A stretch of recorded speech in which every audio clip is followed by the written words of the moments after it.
Oi pessoal, sejam bem-vindos a mais um vídeo do canal. E o tema mais votado da semana lá nos nossos stories, @psivalescaromão, foi sobre intervenção com TDAH. Então, se você tem uma criança com TDAH ou tá pensando em iniciar os atendimentos com uma criancinha que tem essa demanda, esse vídeo com certeza vai te ajudar bastante. Por quê? Eu vou falar aqui mais ou menos como que eu faria a intervenção, como que eu conduziria se eu recebesse um pacientinho com essa demanda hoje, tá bom? Então, fica aqui nesse vídeo até o final que você vai entender tudo direitinho e com certeza vai sair sabendo um pouquinho mais e tendo ferramentas para um excelente atendimento. Bora lá!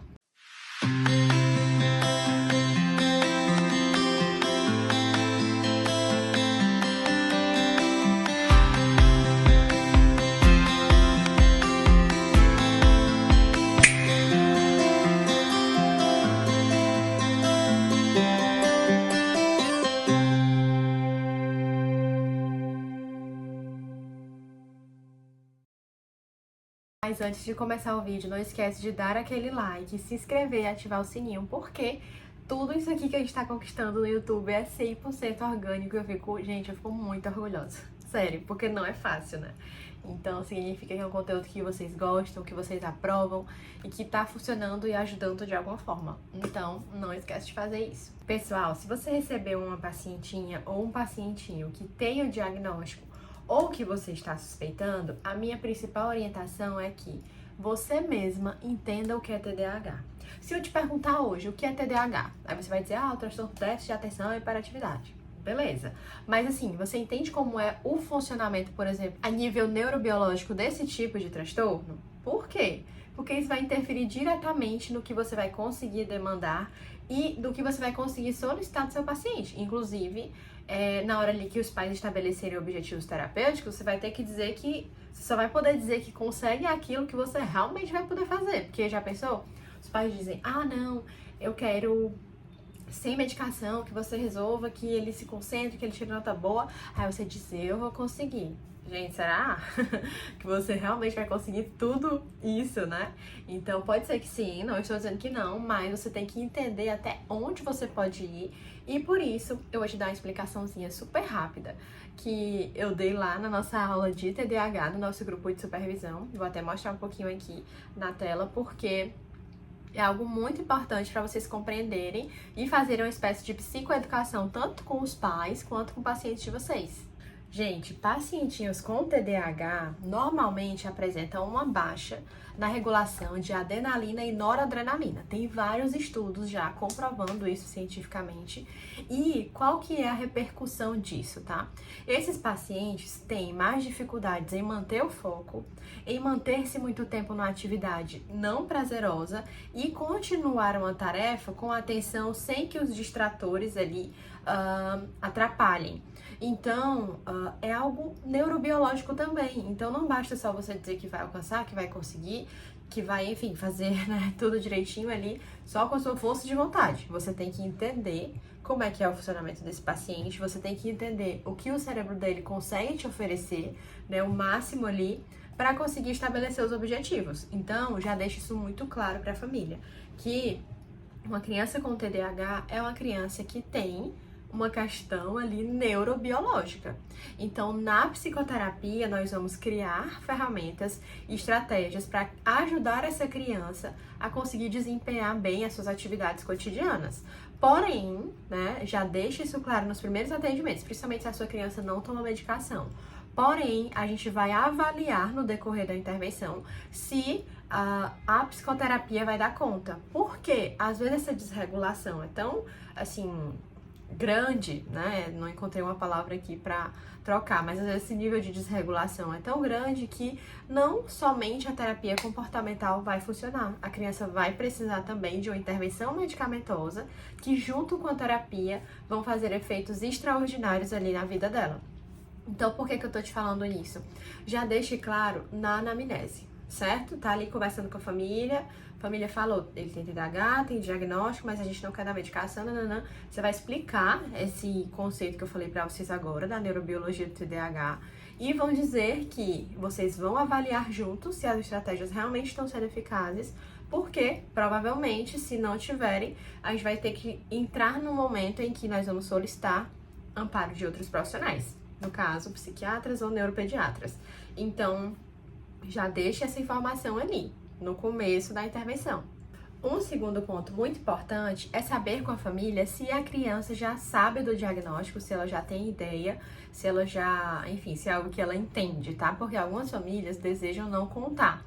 E você não pode passar por cima do desejo da família. Você pode orientar, dizer que muitas vezes saber daquele diagnóstico acalenta mais o coração da criança, no sentido de que ela vai se entender melhor, né? E conseguir, inclusive, avaliar melhor. Então, essa é a orientação que eu sempre dou aqui para as famílias, principalmente para aqueles meus pacientes que tomam alguma medicação. Porque, gente, na minha cabeça, quem é melhor para dizer se a medicação ou a intervenção está fazendo efeito do que a própria criança? Então, quem melhor que a própria criança para conseguir identificar esses fatores e ajudar na intervenção? Então, por isso que a psicoeducação é central na intervenção com TDAH. Se a família não topar, você vai tentando ali conversar com eles ao longo do caminho, mas de qualquer forma, vá ali explicando para a criança que cada um tem um funcionamento, que a gente tem que descobrir qual é a melhor forma dele aprender ou dele conseguir se concentrar, enfim, vá colocando também nesses termos. E aqui no meu consultório eu faço de duas formas essa parte da psicoeducação. Eu uso um filminho, que depois eu mostro pra vocês aqui, que explica bem direitinho o funcionamento do cérebro com TDAH. E aí ele coloca até a dopamina assim reduzindo, então fica bem bonitinho. Esse filme que a gente mandou fazer, vou até colocar o link aqui, caso você se interesse. Ou também eu pego uma folha e um papel e desenho o cérebro e vou explicando e tudo mais. Então a criança consegue ter essa dimensão melhor. E assim, gente, faz toda a diferença, sabe? Eu tenho um pacientinho aqui, tipo, de 12 anos.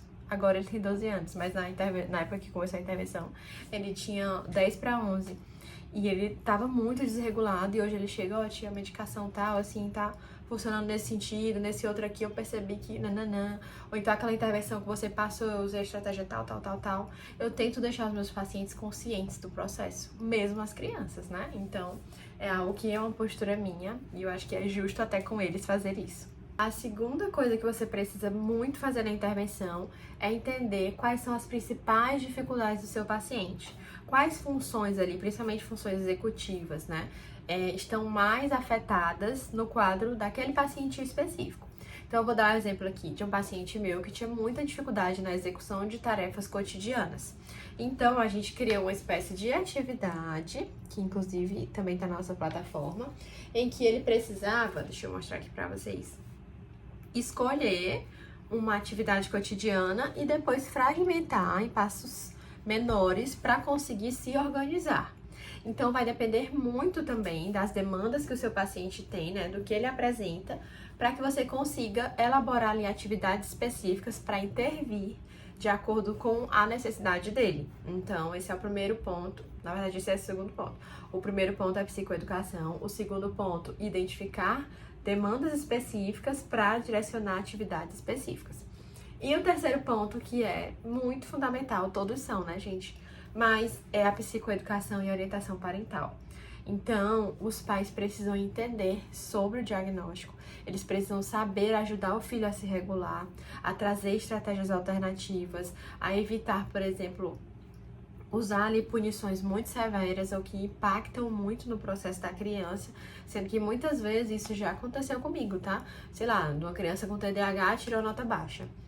E aí os pais, assim, deram várias punições, tiraram tudo dele e não trouxeram ali alternativas. Então, assim, é uma criança com TDAH que tem dificuldade de estudar, tipo, não tem habilidades, os pais colocaram de castigo, tiraram todos os reforçadores dele e foi isso. E aí eu cheguei pra família e falei, certo, tudo bem, vocês estão chateados, frustrados, tiraram todos os recursos dele, não estou dizendo pra devolver, mas e aí, o que vocês colocaram no lugar?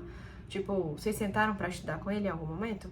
Vocês trouxeram ali um planner, né, colocando as provas, os trabalhos, sentaram junto ali e olharam a agenda? Porque, tipo, ele tem uma demanda, né? Então, assim, não é Todd que, sei lá, tô dando só um exemplo aleatório aqui, que a criança vai tirar nota baixa porque quer, né? Enfim, raramente isso acontece. Então, vocês também precisam explicar aos pais como é que é o funcionamento, o que é que a gente precisa fazer em conjunto, qual é o papel deles, para as coisas realmente funcionarem. Pessoal, e é isso. Eu quero trazer uma grande informação aqui. Que esse mês, que é o mês de maio de 2026, não sei quando você vai estar assistindo esse vídeo, mas eu espero que seja, tipo, logo, nós vamos fazer 1 ano do nosso grupo de supervisão. E eu tô, nossa, sabe aquele sentimento de gratidão que uma coisa deu certo? Porque foi muito difícil para eu conseguir colocar esse projeto pra frente, porque eu sempre atendi muita gente, muitos pacientes, e eu não conseguia colocar projetos paralelos assim pra funcionar, como aqui, por exemplo. Então foi uma meta que eu coloquei em 2025 e eu consegui ali dar uma melhorada na minha agenda e focar em outras coisas. Então esse ano, agora esse mês, vai fazer 1 ano do nosso grupinho e eu vou convidar vocês para um evento aberto e gratuito que a gente vai fazer justamente para comemorar esse passo. E uma das coisas que eu recebo de maiores queixas é como captar e manter esse paciente, né? Então, assim, não é só trazer o paciente para você, ele permanecer engajado no processo, porque muitas famílias chegam, aí não entendem muito bem o que está acontecendo e saem. Isso acontece bastante. Então, a captação, ou seja, chegar paciente e reter ali, é uma demanda, é uma das principais queixas que sempre que eu trago caixinha, vocês colocam. Então, a gente vai falar sobre isso. Vou deixar o link aqui da inscrição do evento também. E aí precisa fazer uma inscriçãozinha, porque a gente vai ter que interagir, participar. Então, vai ser muito legal. Vai ser quinta-feira, dia 14/5, às 7h30 da noite. Então, eu vou amar ver vocês lá. E é isso, espero que tenham gostado. Um beijo e até o próximo vídeo.